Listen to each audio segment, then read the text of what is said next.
Love is a battlefield, I'ma give you some help. Before you love anybody, gotta love yourself. Ever since my shaman taught me this, I've been trying to get so much better at it. I love it. But yo, welcome to Mania Mindfulness, where we connect our minds and our spirits while finding peace in the chaos of mental health. In this video, we'll be exploring the transformative connection between our inner child, spirituality, and mental health. So, in this episode, we'll explore how healing our inner child can lead to a deeper understanding of our mental health challenges. So, if you find this information valuable, don't forget to hit the like, definitely leave a comment, and make sure to subscribe. Also, share the video to someone that you think might need to hear this. Join our community for more insights on mental health and spirituality. So, what is the inner child? Some call it the ego, others have different names for it, but I like to listen to Taoism, and in Taoism, we call it the inner child, and there's a reason for it. When your ego is hurt, how do we act? We act like a little kid who didn't get what they wanted. So they pout, they complain. You know what I'm saying? You get it. We're all children. You know what I'm saying? If you're adults watching this, the inner child is something that's developed psychologically. And when we're young, between the ages of 6 and 9, it could even be a little before 6, could be a little after 9, who knows? But typically it's between 6 and 9. There are situations or events that happen in our lives that cause us to not be able to understand them. It could be really simple things, like from our teachers giving us a dirty look, your father or mother telling you that they're going to come get you at that early age if y'all weren't living together and they never show up. You start questioning these things. It could be really a lot of different things because we all have unique life experiences. So, what happens is we start to question, why did that not happen, or why did it happen? But our consciousness hasn't caught up to our logic yet. So therefore, we start creating self-fulfilling prophecies. It must be me. It's my fault. I'm the reason. So, you know, we deal with that. And shout out to everyone that understand where I'm coming from and had to go deep within, do shadow work, and understand, how important it is. Because it's not easy. It's definitely not easy. And it's real people out there. There are people that just don't get what it's like. So I definitely wanted to salute and shout out y'all before I forgot. But, you know, we're not able to fully comprehend what has happened at that moment, or, whenever it happened. So once we create those self-fulfilling prophecies, we carry those beliefs and values, traumas, thoughts into our adulthood because we never get them addressed. Depending on your environment, your upbringing, some people get treated early. I wasn't treated until 51. It's always been like a stigma in, the South. Oh, it must be the devil, you know what I'm saying? Shit like that. Um, or the devil's testing you, you got, it's just demons and shit like that. Like, rebuking the devil isn't going to help you get rid of your mental health or tame your mental health. So we definitely have to go within. It's deeper than that. We have to understand the origin of everything that started this journey or started this roller coaster. We have to start wondering why we're running the relationships, especially the ones that we love, because they're the only ones that see that side of us. So it's time to take accountability and understand that it is something that we need to look deeper in and also address within our own selves. So again, once we bring those beliefs into our adulthood, we have no idea. We just think that's the way we are. And so we keep going through adulthood, going through adulthood. There's behaviors that create patterns, And a lot of us are too distracted to see those patterns and are too stubborn to think that it could be us. There can't be nothing wrong with me. I have friends that I try to let them know, like, yo, you know what I'm saying? Like, you might want to get checked out, yo. Like, it's nothing wrong. It's nothing wrong. It's like, it's not a black cloud, but you have to be able to control it. If you don't control it, it will consume you and destroy everything that you love. It's important to connect spirituality to mental health because this, again, this mask right here has a tactical advantage over us. So it's like really no days off, you know? Mindfulness, no days off. We can create reality. We can create a reality while trying to not create that reality, if you understand where I'm coming from. If you're picking up what I'm putting down. That's what this episode is about. So our childhood experiences, no matter if it's positive or negative, have an impact and they shape our mental health. For example, our inner child holds the keys to our joy, creativity, and also the wounds that impact our adult lives. So, that's where the jealousy, the worry, the anxiety, the thinking you're not good enough, the not wanting to pay your bills on time, the just not recognizing when you're hurting your family, the people that you love. A lot of times it's too little, too late. And I know those out there that can relate to where I'm coming from. There's 40 million people out there that experience exactly what I'm experiencing or have experienced. So I know I'm not the only one, but this is just my story, my truth, my flavor of delivering it to you. Not up here to get paid, not up here to get subscribers or whatever, but I am up here to help at least one person that sees my videos like, yo, that's the shit I'm doing. Like, it's liberation, yo. Like, you can look back on your life and realize exactly why you did X, Y, and Z, and then A, B, C bars.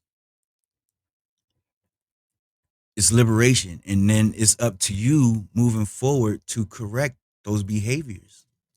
But that's going to take some work. It's not easy. You're going to go through a lot of pain, a lot of heartache.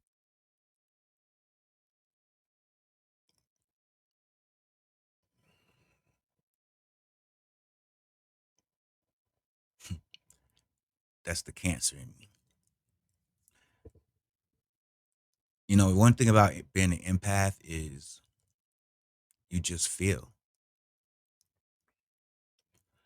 When people are explaining to me like a loss of a loved one, a heartbreak they're going through, anything that they're feeling a low vibration at, like, I feel that. We feel that. So these aren't like tears, sad tears, you know what I'm saying? It's just,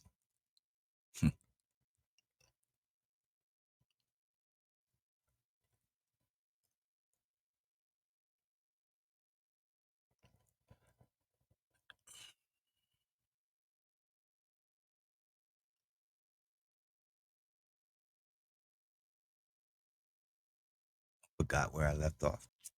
The fuck did I leave off at? Oh, so this spiritual journey, like this journey is going to cause you a lot of pain, heartache, strife, trial and error. And that's why most people, they turn away from that mirror, man. Like, it's going to require you to turn into the mirror. So being that we are diagnosed with a mental dis-ease, it's not a disease, it's a dis-ease. Doesn't mean that we have the right to hurt people. Doesn't mean that we have the right to especially hurt the ones we love. And I'm gonna keep saying that because that's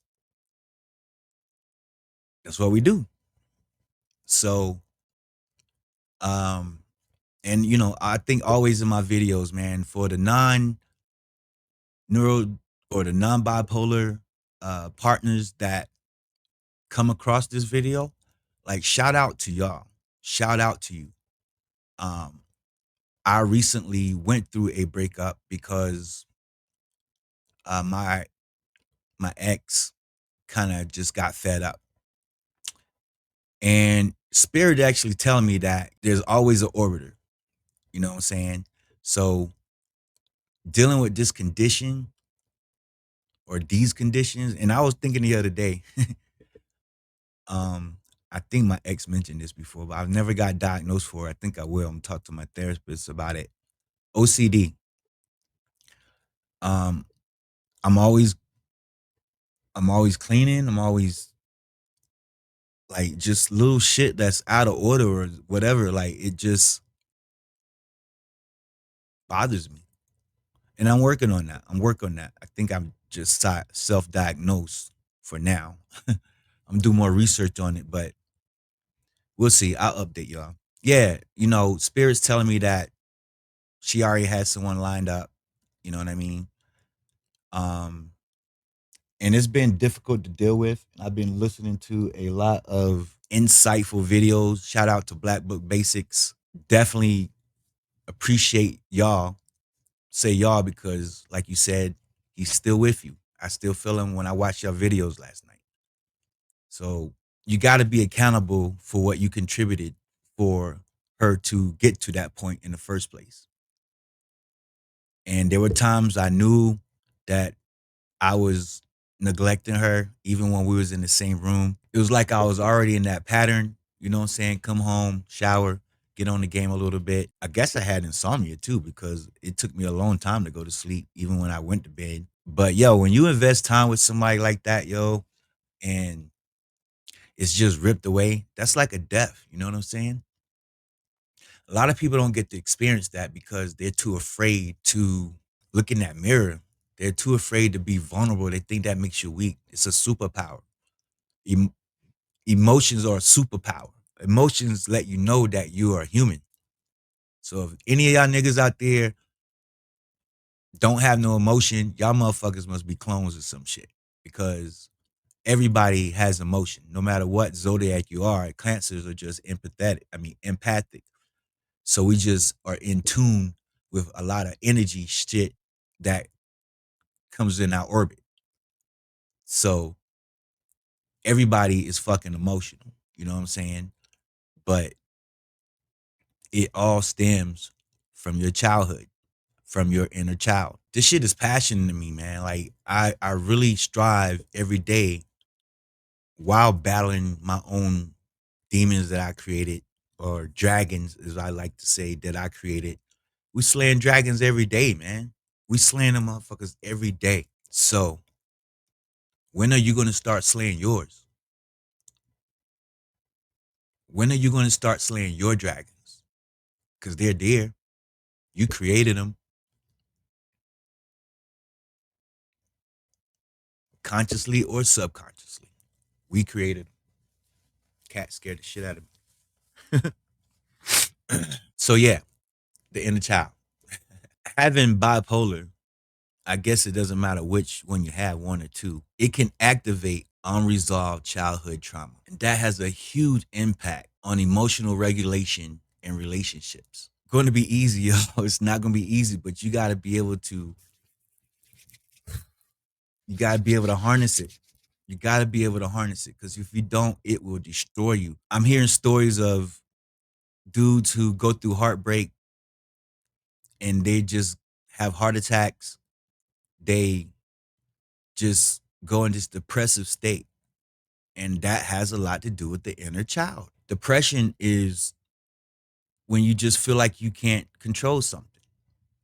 So tap into self, figure it out what it is that you can't control, and then start controlling that motherfucker or taking action, manifesting how you can take control of it or more control of it. You might not be able to take full control, but you can gain some more control than just letting it run free. So an example that most of us experience or have experienced is during manic episodes, we feel like we're that carefree child again, you know? But while in depressive phases, we face fears of being unworthy and being alone.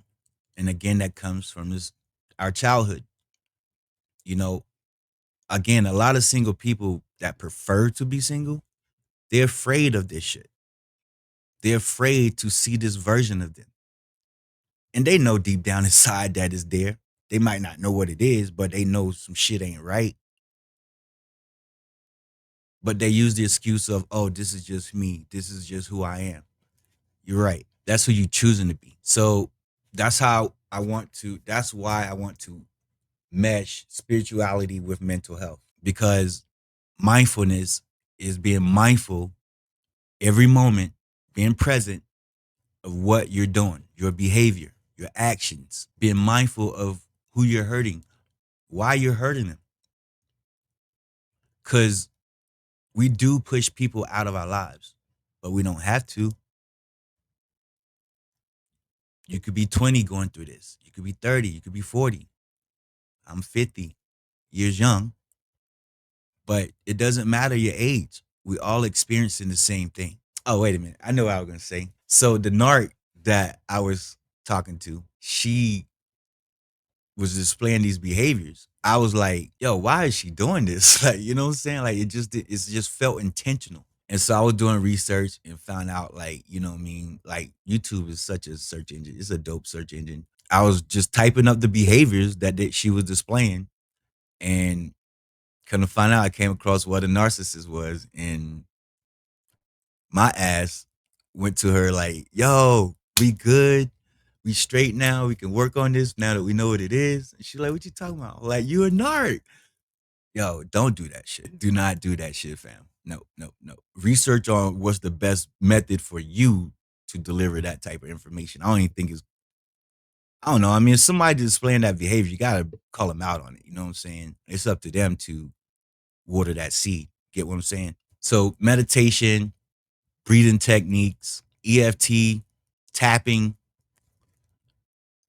things like that would definitely be able to help you tap in to that part of yourself and be able to reparent your inner child so y'all can become a team. I'm going to explain spiritual intimacy. What is spiritual intimacy, you ask? Well, it begins with self discovery, self compassion, self love, self reflection on your personal beliefs, self reflection, exploration of our personal beliefs, values, and understanding one's purpose in life. We're not here just to work a 9 to 5. Come on now.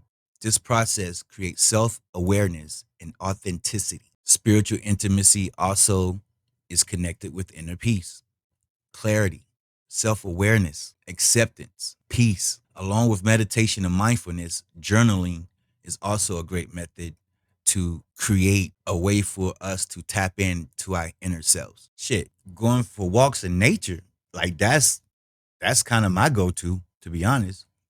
Like I love nature. I love it. Just being out there, the sounds of nature. You can, channel that energy into art, music, or even writing. Doesn't have to be a journal, but just writing, period. That will evoke joy and playfulness. That can channel inner child energy and emotions. This is something I'm going through now.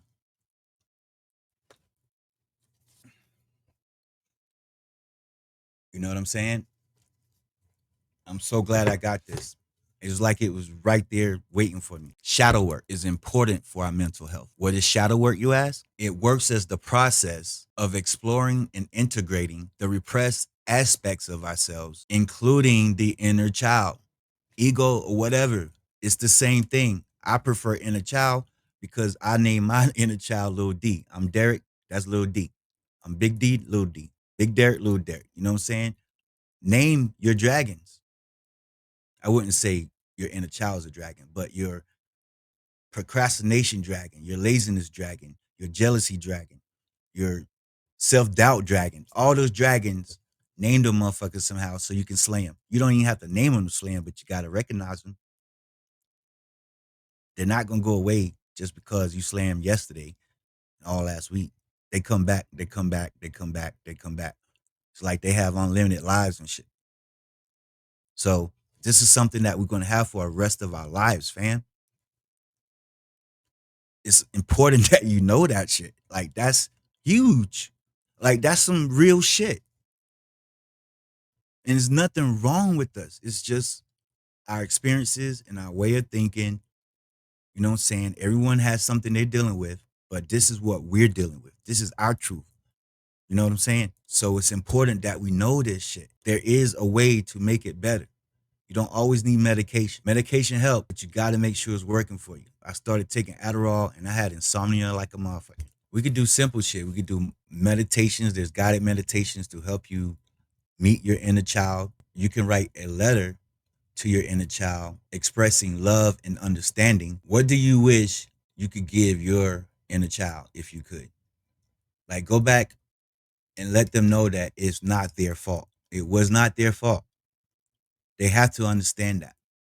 You might have to keep telling them that every single day. You got to be tired of destroying things that you love. You can't blame it on them anymore. It's time to take accountability. It's time to boots on the ground, 10 toes down, bars, adjust your crown, tap in, and confront the younger version of yourself. Y'all have to come together. I remember doing this meditation on connecting to your inner child. And while I was meditating, I allowed little D to express his fears about abandonment. My parents were never married. Um, my dad wasn't really around. He didn't really teach me anything about being a man. My grandfather raised me mostly. Then when he passed, lived like my latter teen years with my auntie. She's since then passed. So I feel them with me. You know what I'm saying? They always guided me. I don't listen all the time, but I recognize a lot of the messages. So letting him speak, listening, it was like a breakthrough. It was like a breakthrough once I realized that I had bipolar 2 and ADHD and the CPTSD. Complex PTSD is more like related to childhood as well. Telling you, childhood, there was this quote. This guy said, give me a kid between the ages of 5 and 9 or 5 and 10 or 6 and 10 or something like that. And I'll tell you who they're going to be for the rest of their lives. That's powerful, y'all. They know that that part of our childhood affects us majorly. And so earlier when I was saying it was liberation, whenever I found out about having this dis-ease or this condition, we gotta figure out another word for it because there's so much stigma on it. Like even before I got diagnosed with it, I always thought like bipolar was like you were crazy as fuck, you know, but we're not crazy, fam. We're not crazy. We just gotta just think different. You just gotta be aware of that. Like it's not just who you are. So anyway, once I realized it, I was kinder to myself, kinder to little D, kinder to that voice. Being able to meet it halfway and play with it a little bit. If I hid my keys for myself, I wouldn't get anxious or think it was an emergency. That's another thing. When little small things happen, we think it's an emergency. Like we gotta fix it. We gotta take care of it. I always wondered that. Took me 51 years to figure it out. But once you figure it out, it changes the game. It changes the game. Like I said, even at work, I drive for UPS and there's like 180 stops, 200 stops, fluctuates, but it's up there. And it gets, I ain't gonna say it get lonely, but you gotta be able to entertain yourself while you out there for them 10 8 10 hours. You know what I'm saying? So there are times when, you transpose numbers on addresses, you deliver to the wrong house, but you recognize it before, the person that lives there notices it, right? Um, and I used to just like talk shit to myself, like, yo, what the fuck is wrong with you, man? Like, this shit clearly says 248, but you deliver a package that's 284 type shit, you know what I'm saying? I wasn't like really harsh on myself, you know what I mean? But that voice would be there. That voice would be there. And so now I know how to talk to that voice. I know how to retrain that voice to where, I'll give it a pass. I'll give him a pass. If we, you know what I'm saying, we fuck up, I'll give them a pass. Like, all right, yo, that's our pass for the day, no more. And it works. You know what I'm saying? You just gotta be able to talk to yourself. Your self talk matters because who you talking to? Who you think you talking to? Let's be real. So be kinder to yourself or learn to be kinder to yourself. If you can't, then I suggest again tested. Get tested. I assume it's free. Get tested, fam. Do not be ashamed. If you want to improve your life, do not be ashamed because we've all had a childhood and some kind of way it's impacting or has impacted or will impact our adulthood. So, in closing, healing our inner child is crucial to our mental health, especially in the context of bipolar disorder. By embracing our spiritual side, we can create a safe space for our emotions. So, out of all the examples I've provided on how to connect to your inner child, feel free, make sure you share in the comment section which method you would try to attempt to connect to your inner child. Not even attempt. We're going to do it. You're going to do it. I'm claiming it. Send y'all some cheap. Bam. We're claiming it, man. Y'all going to do it. Might not be tomorrow or tonight or whenever you see this, but it's going to plant a seed. But it's up to you to water it. You got to water that motherfucker. I think it starts with accountability. So remember, healing is a journey, man. It's not a destination. It's not like one pill you can take and it's boom, poof, gone. We have this for the rest of our life experience. So we have to make a decision on how we want to continue the path that we've already gone and created, or do we want to see that whole new world out there that's waiting for us? So every test you take is a testament to your strength. The pain I've been going through, man, it's it's like a death, you know what I mean? When it's spiritual, it's different. I'll just put it out there like that. When it's spiritual connection, it just hits different. I'm good. I'm excited about my future, especially with communicating with y'all. You know, I'm sure there's some shit out there that y'all can teach me about and maybe we can collab. I know y'all dealing with some pain too. And I just want you to know that I know that shit ain't easy, man. Or mine, whichever you of you are watching, it's not easy to go through this every day. Shout out to you for not letting everybody that comes in your orbit know that. Like, if you don't have a partner, you still have to take accountability and control. And I know that shit ain't easy because there's nothing like having someone there that you can be vulnerable with, share with, not be afraid to explain what you're going through, even though sometimes you can't explain it, right? But I refuse to say this is just me. I'm not going to say that. I don't think I ever said that shit. Well, I think I have said some shit like that. This is the way I am. You know what I mean? So if you're alone going through this, you're not alone. If that makes sense, you're not alone. There's a lot of us out here that are not only having to deal with those diseases, but also dealing with uh, life. You know what I'm saying? So don't give up, fam. Don't give up. You can't put a square peg in a circle hole. You know what I mean? Like at some point in time, you gotta be like, yo, I told y'all like in the other video, like, you know how many times I've said I'm sick and tired of being sick and tired? It gotta be deeper than that, yo. You gotta put in the work, fam. More specifically, that shadow work. And all it is just flipping that lens around, flipping that mirror around. Instead of putting it out there for the world, to blame the world, flip that motherfucker around. So until next video, keep nurturing your inner light.